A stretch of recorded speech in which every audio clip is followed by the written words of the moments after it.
Hey everyone, I want to take this as an opportunity to go over some basic terminology of a lawnmower. Now, I sell these quite often, especially in the springtime, which right now it's April something or other.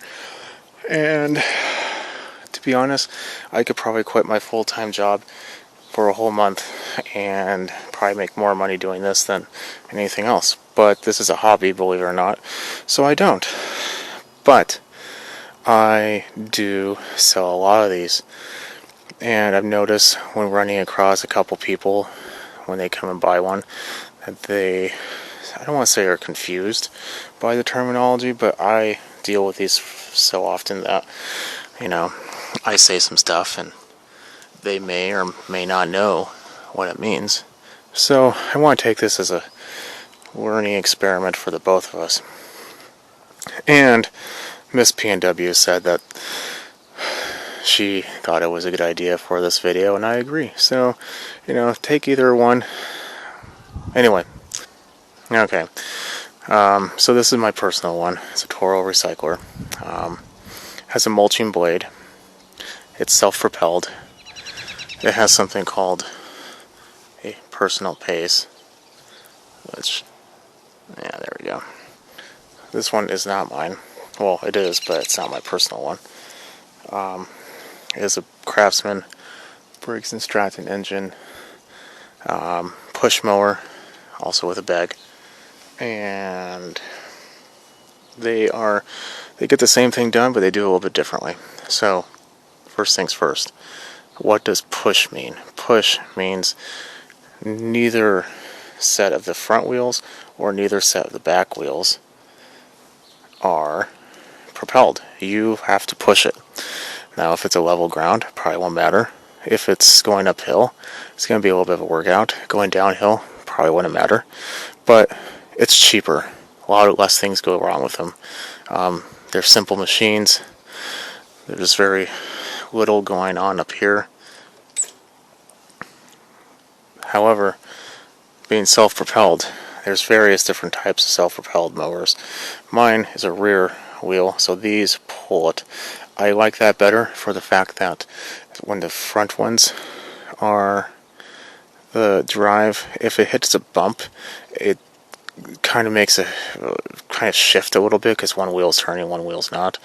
So I like the rear ones. That doesn't seem like it bumps nearly as much because there's like weight to the grass if you're bagging. At the very least, it's in the center and the engine has weight there. 2. This is a bale. That or handbrake or dead man's brake, whatever they want to call it. You cannot start this if it's not been tampered with it open. Working, not working. On, off. Mowing good, not mowing good. Now, if you were to mess with that, which if you see down there, it's the same for that one over there as well, but this one's just a little easier to show. It moves that. That opens up the engine. It's okay. You should not be in front of it. Your kids should not be in front of it. Your dog should not be in front of it. The only thing that needs to be in front of it is the grass you're going to decapitate. This one, like I said, same thing. That just goes in the back. If you see it move a little bit. It's the self-propelled part. Some of them will have a handle similar to this, except usually it's on the bottom. This one you push. It's just how they do that. Looks like my clip fell off. I need to fix that. Bag. I mean, that should be self-explanatory, but bag is where the grass goes. They both have bags. Now, mulching is something that I personally do because it's good for the ground. It's good for your grass, and it's easier to take care of. But if you were to bag, you're not mulching, at least not very well. Mulching means you take the bag off, or in that case, there's a lever right there. That's mulching. That's bag mulching. But on this one, if you want to mulch, which, like I said, is better for the ground, it cuts the grass, cuts into a smaller piece, puts it back down. If it's wet, it could clump, but it's good for it. You just take the bag off. This little flap then folds down and you don't get a face full of grass. Oil. This is important. This is something you check on a monthly basis at the minimum. Oil should be on your stick. This one is. Black is not good. More of a brown or tan is okay. Getting darker is okay, but black, you need to change it. To change it, you just tip it. You put a little container right here. You tip it over. Take that off first. Take this off first. Tip it over, and you put whatever amount in there. It's almost never a quart, so don't put a quart in something like this. To start it, there's a couple ways. This one is something called a pump.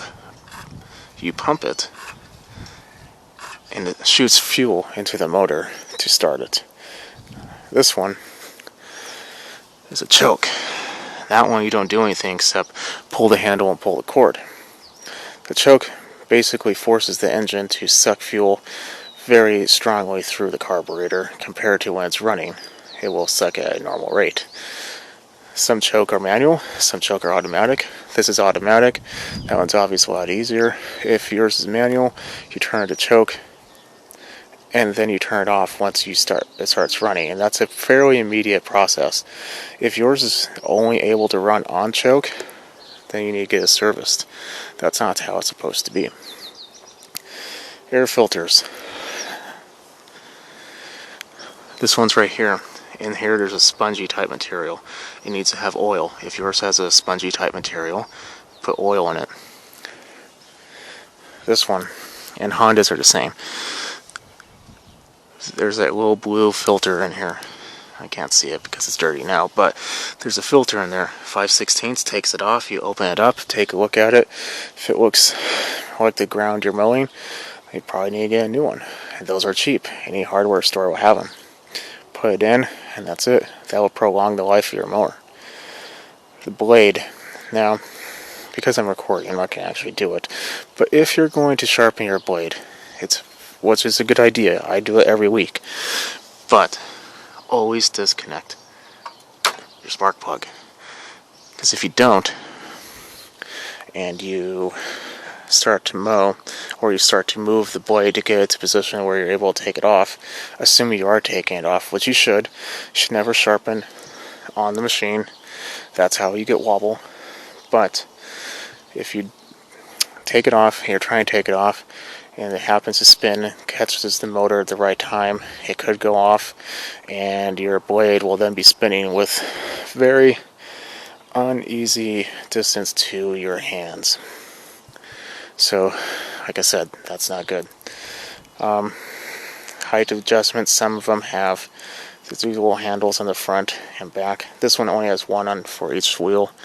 That one controls both as well. This one has one for each of them. I prefer the one for each just for more utility, but it can be a little more work.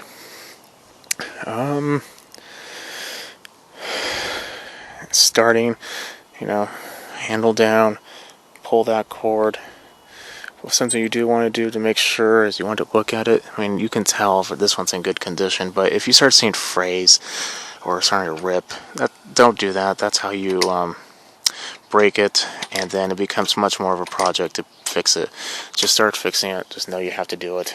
Come to terms with it, because there's nothing worse than you trying to mow, you pull it out because 2 weeks ago you didn't fix it. What else is there? Winter storage. There we go. That's a good one. I do not believe in fuel preservatives. I don't. They don't work in my opinion. At least not here. Maybe they do in other places, but not here. I can't tell you how many times I run into bad fuel with stable or whatever fuel preservatives they're in. And that goes even more hand in hand with two-cycle equipment. Two-cycle equipment's like this blower. You don't put oil in the motor, you put oil in the gas. These are not two-cycle, by the way. These are straight fuel. Straight fuel means you go to the gas station and you put it in. I use something called non-ethanol. There's a little sign on this one, I think that one too, that says E85 No, you should only be putting, at the very most, 10% ethanol fuel in there, which is what you get at normal gas stations. Don't put anything else in there. You can run it on there, don't get me wrong, but you would have to do some massive modification, and you'd probably get like a quarter of your lawn mowed and have to fill up. Anyway, fuel stabilizers, don't do it. Best thing to do, get it started, take like a zip tie, clamp, something, hold this down, put it in a safe location, cannot stress that enough, where it's not going to roll, the kid's not going to throw a ball underneath it or something. Safe location, let it run until it runs out of gas, and then put it away. That's it. Don't leave fuel in it. That's the best way to not have a good spring. And obviously you want to change your oil and whatnot that time of year too, but that's not nearly as important, as long as you have oil in there, of course, as draining the fuel tank. Both of them are exactly the same way. You don't necessarily have to let it run. You can just, take it apart and drain it out. You can buy a fuel pump, whatever you want to do. However you want to do that, just make sure that you at least get all the fuel out of the carburetor. You can, at least on this one, clamp off the fuel line, which is down here, and install a on-off, and run the mower until it runs out of the fuel in the carburetor. This one you can. This one you basically just have to tip it over if you want to take it out, and then you still would want to run it. That one would only run for maybe like 10-15 seconds max. So, other than that, if you see anything odd, like oil or smoke coming out of your motor, obviously stop. This is the handle. Make sure that it's in a good working condition, like that one. If your rope does break, make sure to put actual lawnmower cable in there, not like shoestring material in there. Cleaning is fairly important, especially when it starts getting caked on the bottom every week or two, depending on how much you mow. Tip it on its side, which, by the way, carburetor, which is right here next to the air filter, it's always next to the air filter, should always be facing up. What happens is this motor is not sealed. If you tip it on the wrong side, there's a hole in there called the crankcase vent. Every lawnmower has one. All motors in general have one, even your car. And it will tip over. The oil will go through that little hole, and that hole almost always ends up getting to your air filter. And remember that whole choking scenario to start it? Well, if your air filter is plugged with oil, it basically chokes it. It's the exact same thing, except unlike you'd be able to unchoke your engine with your to get it run normally, you won't be able to because your air filter is ruined. So whenever you tip it over, make sure carburetor facing up. Let's see, spark plug. Everyone assumes whenever it doesn't start it's because of spark plugs. I can count on 2 fingers how many times that's actually happened, and it's just not nearly as common as you think. You should, however, take it out and clean it. That's easy. Or spend $1 or something and just put a new one in every year, every 2 years. I do mine every 2 years, and it should be fine. Oil, I went over, you should change it, but I didn't really say what type. Almost every single one of these is 10W30. You can put straight 30 in there if you live in a warm climate like California or southern Florida, or someplace that never really sees cold, especially since you'll be using it probably a whole lot more during the winter time than I do. And that's basically the most of it. A couple other tips or tricks is if these handles have a tendency of breaking, sometimes they're there, sometimes they're right here. This one's obviously loose, so there's some type of nonsensory going on there. Buy a new one. Don't put a bolt. If you ever have to fold it up, just buy a new one. Hardware store. Call it good. If your cable breaks, which undoubtedly it probably will eventually, just buy a new one. Go to Amazon, type it in, buy a new one, install. This one's easy. You take it off, it just pops off with a screwdriver. Undo this, undo down there, redo down there, redo right here, click this in. That's literally it. They're like $12. Don't clamp it shut. That's the easiest way to asking for some type of problem. And if you don't know what cable to get, let me know and I can help. I think that's about it. I don't really know of anything else that's super important. Obviously I can go on for days for a couple of these items, but just a general knowledge for a person who doesn't know too much and just uses these for, tools. That should be about it.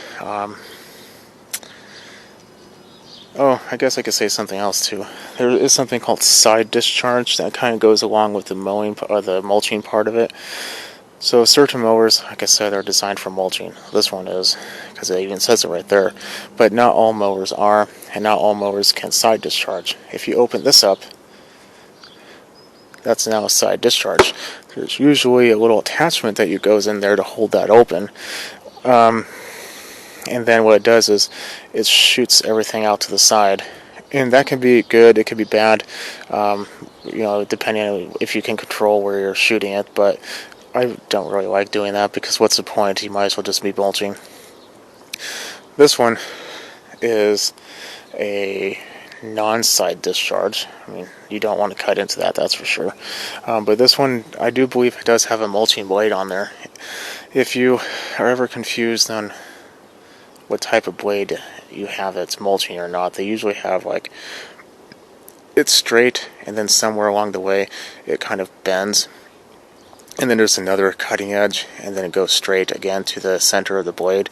That second little bend is usually the mulching plate, or sometimes they have these little fins on the back. That's what that one does. Okay, I guess I could say this. Horsepower. Technically that's foot-pounds of torque. I prefer at least 6 to 6 3/4. Now that's only because my grass is fairly thick. I mow often and I like to mulch. The more power you have, the easier it is to mulch. If you just bag, it really doesn't really matter. This is a 5.5. This is probably the lowest that I would ever say. But if you're going to be using a bag and you plan on mowing at least twice a week, this is more than adequate. In fact, it'll probably save a lot of fuel. It's smaller, it's lighter, it's easier to use, so you have to kind of weigh it out, especially for a push. In my opinion, for a push, this is probably the best you can get. The newer one, at least. There's the older ones that are nice, but it's a brick of a motor, or it's basically unbreakable unless you try. The deck is big. No problems. This one's no rust, no nothing. Bag is nice, and you could push it. Very little can go wrong with this, except maybe a cable breaking.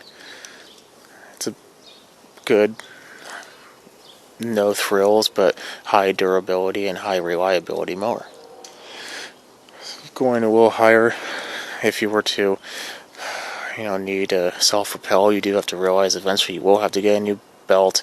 You will have to get more cables. The self-propel cable is almost always more expensive. Higher foot-pounds of torque. This one's a 7.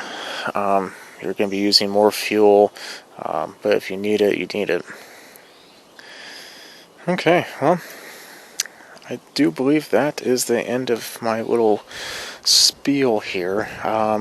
If this goes over well, maybe I'll do a more in-depth one of different items, but other than that, that should be about it. If there's anything I missed or anything that you think is important, let me know, comment below, and definitely subscribe and like. See everyone later.